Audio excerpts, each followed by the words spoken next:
But there are also a lot of stories in the history, like about Buddha or Jesus, who were like also struggling or wandering through the world. And Buddha was 25 years out on the streets.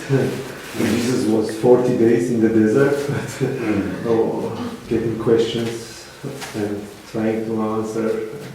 And this is also the same, I think. When they stop, they just stop, and they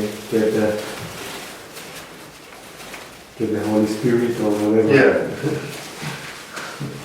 And then it gets turned into a teaching of doing. I mean, with the Buddha, what we're told, I'm going to be very careful here because we have no idea, how to separate out myth here. But with the Buddha, what we're told is that, exactly as you said, he stopped. When he stopped searching, he didn't, in common parlance, when he stopped searching, he found. He didn't find it, but when he stopped searching, then this appeared. Enlightenment appeared. Like, that's the common story, isn't it? But then notice what the mind does with that. It turns it into a teaching. I mean, within how long is it, So, what's the answer for the Buddha? I don't even know what the question is, but what's the answer for the Buddha? Stop searching, sit down under the tree and see what happens. And what happened was liberation arose for the Buddha. And how long is it before that gets turned into a teaching? Buddhism now is filled with doing. Do this, do this, do this, do this. Because that's what the mind does. The mind hears what it cannot understand. The mind absolutely cannot understand this. So what it does is it hears it and it turns it into something that it can understand. And what it can understand is a path, is a set of instructions. That's what the mind likes. Give me a set of instructions, tell me what to do and I'll do it with deep sincerity. And so it doesn't take very long for Buddhism to be turned into this set of instructions. Do this, do this, do this, do this. And in all sorts of ways, so you get a set of instructions about practices and then you get a set of instructions about morality, because the mind loves that as well. Don't just tell me what to do, tell me how to behave morally and what to believe morally. And so very quickly you get this beautiful description, which you mentioned, this man searching and trying every bloody extreme, in the mythology. Because it is a mythology, it gets down to something like 3 grains of rice a day, or whatever it is, becomes all emaciated and holy, it's not working, so I'm going to stop doing it, and I'm just going to sit down under this tree, see what happens. And what happened was liberation. And then how long does it take before you get 1, 20, 100, 2,000 paths?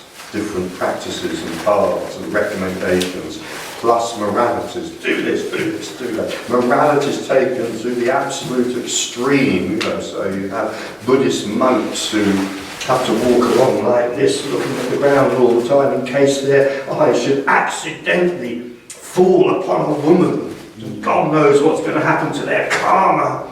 If their eyes even fall upon a woman that's going to set off this great lustful, then they'll have another 20 lifetimes of rebirths. It just turns into the most extraordinarily flowery and in some ways beautiful, in other ways absolutely ridiculous stories so quickly.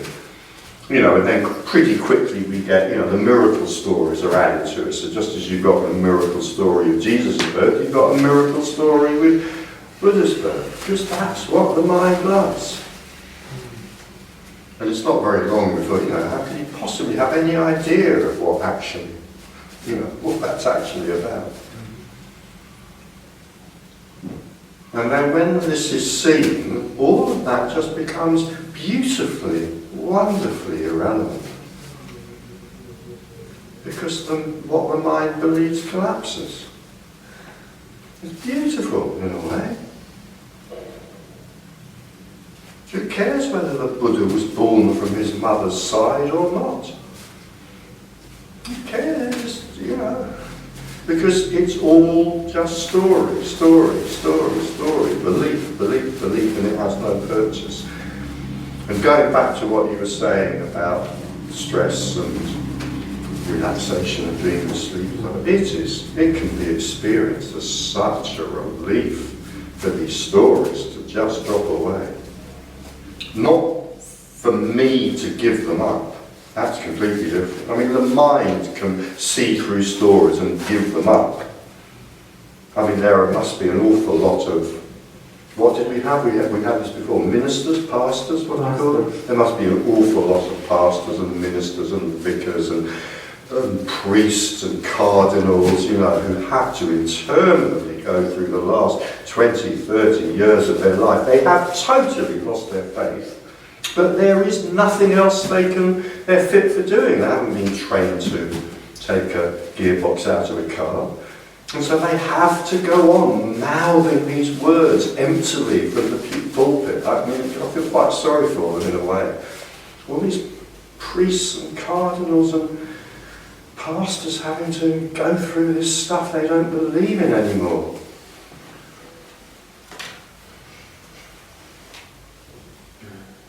But when it all just drops away because the self is seen through, oh, it's such a relief. You know, so much lightness. I mean, these stories are very heavy. I mean, if I bought, I mean, obviously this is not only Buddhism, like Christianity, you know, expresses itself in 1,000, 10,000 contradictory and sometimes very contradictory ways. But if I bought the kind of, if I'm a Buddhist monk and I bought the kind of story that says I mustn't, my glance mustn't even fall on a woman, because then that might set off desire, and then desire leads to rebirth, etc., etc., etc. I mean, think what a stress that is, walking through life with that story. My goodness. So stressful. What a relief, what lightness to have that fall away. And by the way, you don't have to be a Buddhist to have that story, because I'll just tell this very brief anecdote. I have no idea if it's relevant or not, but I can't resist it. Years ago, I knew someone who was very well-meaning, very lovely man actually, in sort of late 20s. But he was very conscious of being, I don't know what we call it then and now, but then we would call it a kind of new feminist, you know, a feminist man. He was very conscious of that, you know, that we as men had to reconstruct our attitudes and so forth towards women because we mustn't be dinosaurs and so forth. And he really was a lovely guy, but he had this thing about being very consciously sort of, you know, feminist and da-da-da-da. But he'd walk down the street and he'd see an attractive woman and he would feel, let us cut to the chase and not beat about the bush, as we say in English, he would feel lust in his heart. And he'd feel guilty. Then that would be the next thing, and then the next thing was that he would then beat himself up. And he would tell himself, I have failed, I am not a, you know. So that's a kind of modern equivalent of this sort of extreme that I'm talking about from Buddhism. You know. But what a relief to have that fall away, just to see that what happens is what happens. How relaxing. How at last we can enjoy walking down the street. When we see that there is no we who is doing it. When we see that walking down the street is just happening. No wonder this is sometimes talked about in terms of a kind of a lightness. But also this social work or this humanism can be a big part, and because we say, okay, we are humanists, we have to love everyone, you know, we cannot be aggressive, we cannot hate anyone, we cannot hate anyone, and we are non-profit, we cannot do business. That is crazy. Yeah, cool. So again, like the kind of, you know, the religions old and new that I'm talking about, so we have this kind of very heavy morality. In other words, it's not okay to be who you actually are. This is freedom. And it's the only real freedom. Seeing non-duality, seeing this for what it is the only real freedom. but it's not freedom to do anything. It is freedom from all the stories. And it doesn't, it doesn't matter, religious stories, superstitious stories, mythical stories, moral stories, stories of virtue, stories of how we ought to behave. All of these stories rest on three glorious foundation stones: ought, should and must. And so we buy into these stories, we go through life telling ourselves we ought to behave like this, we must behave like that, we should behave like that, and then feeling bad about ourselves when we inevitably don't behave in that way. So as a social worker, why shouldn't you feel angry at one of your friends? If that feeling comes up, that feeling comes up. So this is freedom from all these stories which are constrictions. Every religious story, every mythological story, every story of morality, every story of virtue, is imprisonment. It puts us in a cage. It puts us in a box. And you see people sometimes struggling to free themselves from these stories. So, for example, somebody who's brought up in a very strict interpretation of a very black, gloomy religion, let's say. And you can see people struggling to free themselves. And sometimes they do free themselves. I mean, extremes of this might be, for example, a child brought up in Scientology who breaks away. Even though in breaking away they're then banned from ever seeing any of their family. So that's a really, really heavy thing to do. But people do kind of successfully break away from these really heavy stories. And then what's happened is that they're in a bigger box. Which is fine, better to live in a, let me use the word prison rather than box. So you have these really heavy religious stories which are very, very small prisons. You could take 3 steps that way and 3 steps that way, and that's it. You do anything else, and you're in trouble, mate. Okay? And you're brought up in this tiny prison, and sometimes it is possible, through an apparent effort of will, to free ourselves from that, and then we're in a bigger prison, where we've got more permission, but it's still a prison. And then maybe we free ourselves some more, and we're in a bigger prison, which is great. It's much better to be in a big prison than a small one. And then maybe we have some psychotherapy, and we get rid of some of our deep, deep issues about our mother and our father, and da-da-da-da-da. And then we're in an even bigger prison, which is, again, great. Much, much better. But when the self drops, it's seeing that there was never a prison in the first place. There is no prison to free ourselves from. The prison's just... It's a kind of hallucination. It's a mirage. And that's what I mean by this is the only real freedom. The only real freedom is freedom from the self. It's all of these impositions that the self creates are unreal because the self itself is unreal. And then there's just living in freedom. But it's not me living in freedom. You see, somebody who has a philosophical turn of mind and who is listening to this carelessly, as many people do, and misinterpreting it, will say, well, that's terribly dangerous.